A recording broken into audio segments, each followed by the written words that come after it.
warm and quick start.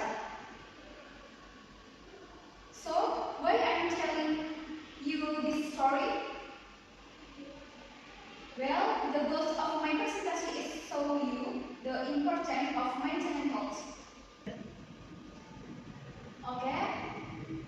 My presentation is the influence gender counseling, self-management on low salt diet, complaints, hypertension, elderly.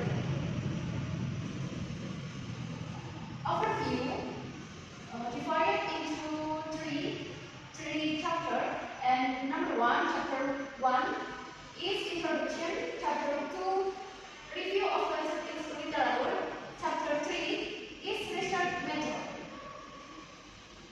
Chapter 1, background of the study. In Indonesia, the prevalence of hypertension continues increase. This is due to increased life expectancy, both globally and nationally. This can be seen from the increasing number of elderly people in Indonesia. According to data from the Statistics Bureau, the percentage of elderly people in Indonesia is 96%, and of the total population are around 25 million people. The result of this data projected indicated the need for special attention to the elderly, considering that hypertension is very dangerous for the elderly and belongs to group or population at risk. Hypertension is referred to as silent killer because it is often without complaints, so that sufferers do not know they have hypertension and here only known after complication or cure. Next, research problem, and based on the description in the background above, the formulation of the research problem is how does self-management dietary counseling influence adherence to a low-salt diet in elderly hypertension. Research objective is divided into two, and number one, general purpose is to determine the effective self-management dietary counseling on low-salt diet compliance in elderly hypertension. And number two, special purpose. Number one, identification low-salt diet compliance in elderly hypertension before beginning hypertension given self-management dietary counseling in the control and treatment group. And number two, identifying low-salt diet compliance in the elderly hypertension after being given self-management dietary counseling in the control and treatment group. And number three, identifying the effect of self-management dietary counseling on low-salt diet compliance in the elderly hypertension. Next, research benefit divided into two. Number one, theoretical benefit is this research is expected to provide theoretical benefit and to develop theoretic nursing theory about the effective self-management dietary counseling on low-salt diet adherence in hypertensive elderly. And number two is practical benefits divided into four. Number one, for research side, it is how this research can help local health workers as well as input or information to develop the level of compliance or for the elderly about administering a low blood death in elderly hypertension. Number two, for responders of the study can increase the insight and knowledge of respondents in preventing high blood pressure. Number three, for education institution as input or information material and reference for educational institutions, literature in learning and can be developed and can be a source of information to conduct for the research related to this research. Number four, for further research, it is hoped that it can add insight and experience and can be used as comparison material for conducting other similar studies and can be further refined as well as a reference of the future research. Next, chapter 2. What is hypertension? Hypertension is called if the blood pressure is present with a systolic pressure of more than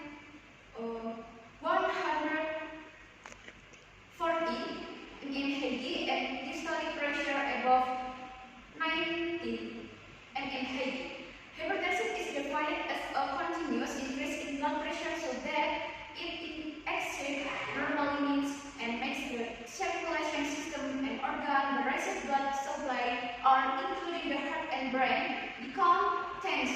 Normal blood pressure is 120 or per 80 mmHg. And then causes is hypertension divided into three. Number one, primary hypertension or essential. Number two, secondary hypertension. Number three is malignant hypertension. And then symptom is hypertension divided into A, number one, and frequency decrease. Number two, birth AQ. Number three, ringing in the ears or tinnitus. Number four, talking is difficult and must be recorded. And number five, blood coagulation. Number six, next sore. Number eight, frequent urination. And number seven, frequent urination, especially at night. And SG to anger. And then drug signs or silent injury. And then hypertension risk factor. The risk factor of hypertension are divided into two. Namely, factors that cannot be changed and factors that can be changed. These factors include divided into two. Number one, factors that cannot be modified into three, divided into three. Number one, age. Number two, gender. Number three, genetic or family history. And then factors that can be modified divided into five. Number one, diet. Number two, obesity. Number three, less of physical activity or exercise. And number four, smoking and consuming alcohol. And number five, and is stress. And then hypertension complication. Hypertension complication divided into five. Number one, and stroke. Number two, myocardial infarction or heart attack. Number three, coronary heart disease. Number four, heart failure. Number five, encephalopathy and brain disease. And then hypertension management. Hypertension management divided into two. Number one is pharmacological management. Number two, non-pharmacological management. Yang number one, pharmacological management divided into four. Number one, diuretic, adrenergic blocker ACA. Number three, calcium channel blocker. Number four, angiotensin receptor blocker. This one is drug, then pharmacological management. And number two, non-pharmacological management is divided into nine. Number one, quit smoking. Number two, avoid alcohol. Number three, reducing excess weight. Number four, diet modification. Number five, physical activity or sport. Number nine, stress management. And then low-salt diet definition. The hypertension diet is a low-salt diet, a diet that contains food consisting of low-sodium food ingredients such as those found in table salt, baking soda, baking powder, sodium benzoate, and phytin or MSG. This hypertension diet is widely dealt with hypertension without serious side effects because the control method is more natural when compared to the pressure-lowering drug. And then low-salt diet goals is the goal of the low-salt diet is to help eliminate salt or water retention in body tissues and lower blood pressure in people with hypertension. And then low-salt diet terms divided into three. Number one, enough energy, protein, mineral, and vitamin. Number two, from a food according to the state of the disease. Number three, the amount of sodium is adjusted according to the severity of salt and water retention and or hypertension. Okay, and then types of low-salt diet divided into three. Number one, low-salt diet one is 200 and 400 mg/a. Number two, and low-salt diet two is 600 and 800 mg/a. And number three, low-salt diet three is 1000 and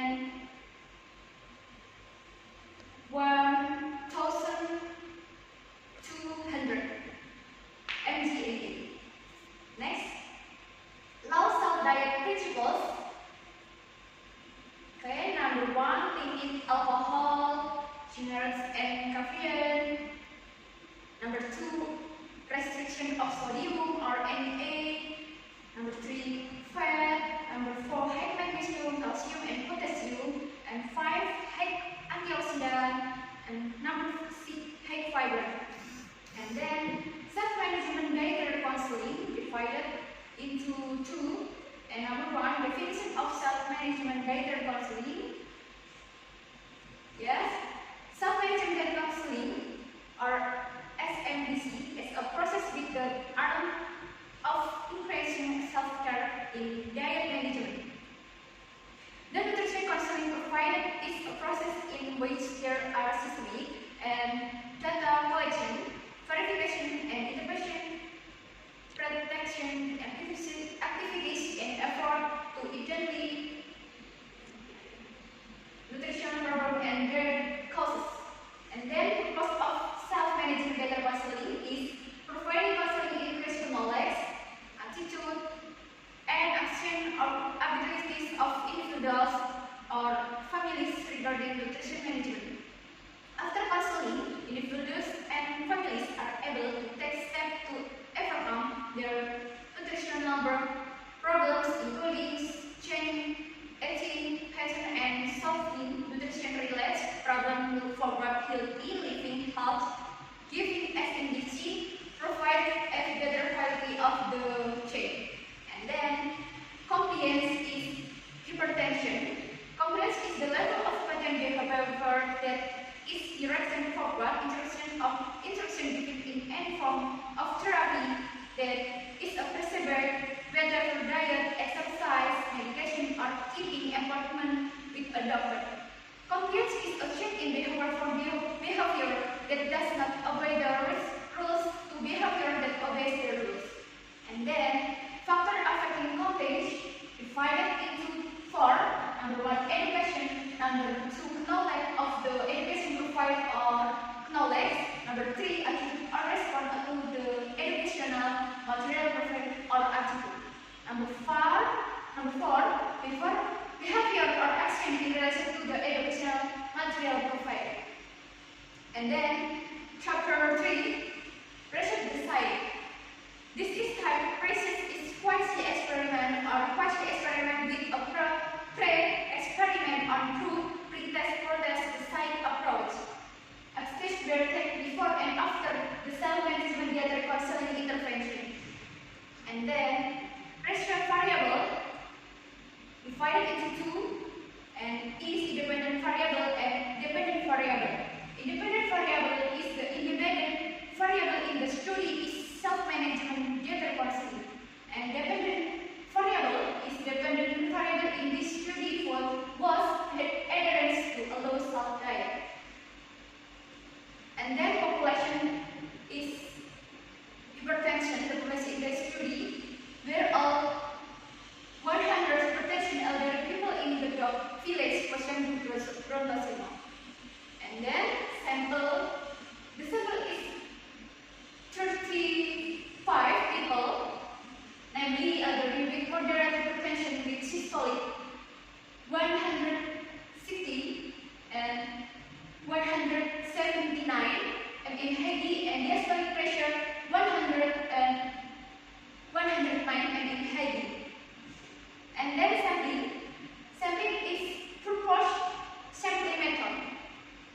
And then time and place of research is the research was conducted in the village of Gedokoshendu for the elderly brontosinol.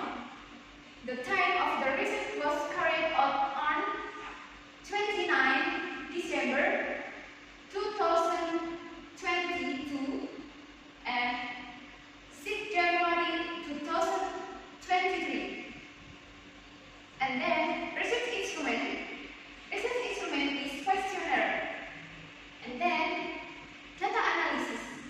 After this data is obtained, the data normality testing continue.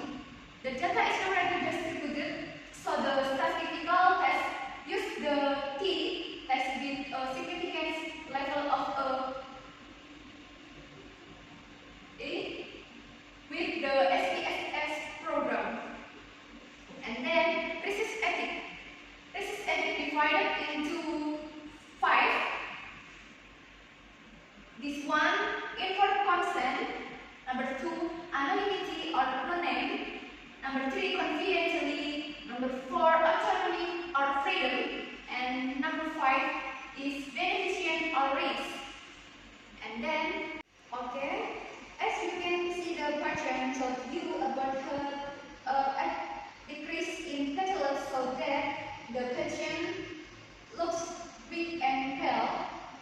Okay, thank you. Thanks for watching. Thank you so much. Assalamualaikum warahmatullahi wabarakatuh.